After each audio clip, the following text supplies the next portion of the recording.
What's the biggest learning so far from Transform? Oh man, it's been really interesting talking to people. I think that a lot of people are struggling right now. And in particular, I think people are really struggling to sort of get that seat at the table and come to the table with solutions. I'm really seeing a lot of problems, a lot of this isn't working. Why isn't my CEO partnering with me? They don't care about people. And I super empathize. It's really hard out there and people don't take HR seriously. But I think people really are struggling to sort of take the reins, take a bit more agency, and really just come to the table with a more proactive and solution-oriented attitude. I agree it's hard out there, but Yeah. this isn't No. not new terrain. We've been here now No. for a couple of years, Yeah. right? But it does, I agree with you. It kind of feels like the conversation hasn't really progressed. Yeah. Why? What's interesting is you see on LinkedIn, a lot of people are talking about this and there's a lot of validation for it, right? Like my CEO sucks or why do employees always do this? And you see like the likes and the reactions and you're right and my CEO does. And I think that we're inadvertently sending these signals. I agree. Right? That like that is the thing to focus on and they're the problem, not us. We're right, they're wrong. And if they could only understand HR better, then everything would be better. And I'm going to be real with you. I don't think that HR is always right. We were talking about this recently, the term influencing without authority. I actually just stinking hate that term.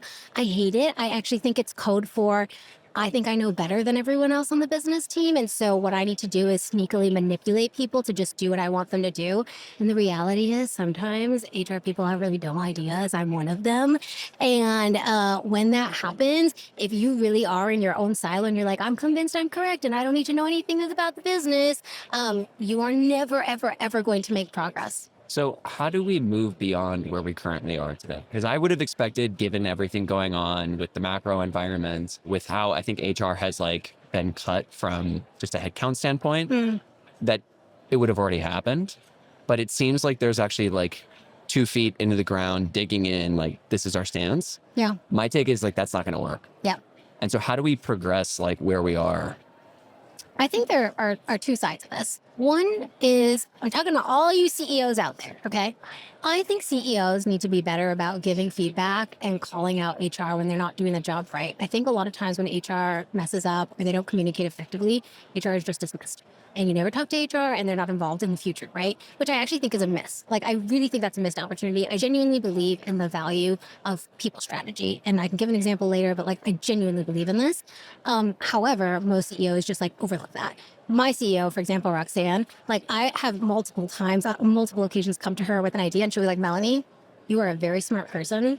And I know that this is probably important in some way, but I gotta be honest, I stopped listening 2 minutes ago because you're not talking about anything I'm interested in. You need to try again. You need to reframe that. And I'm like, huh, okay. And but it's right because it helps me to know. It's honest. It's honest. And by the way, if she dismissed me, I would never have a chance to prove myself. She really gave me that chance to tell me, here's what sucked about it, come back, try again, right? Yeah. So I can do better. The other side is, I think on the HR side, you got to be real with your CEO. Just say, listen, the last 3 proposals that I brought to you shot down in an instant, but you approved the last 3 proposals that the sales leader brought, right? Assume that they had a good reason to do so. And instead of being defensive about it, say, what did they do better than me? Exactly. How did I fall short? Self-reflection. Self-reflection. And acknowledge, be open to the possibility that you were wrong. And there is a reason that it got vetoed.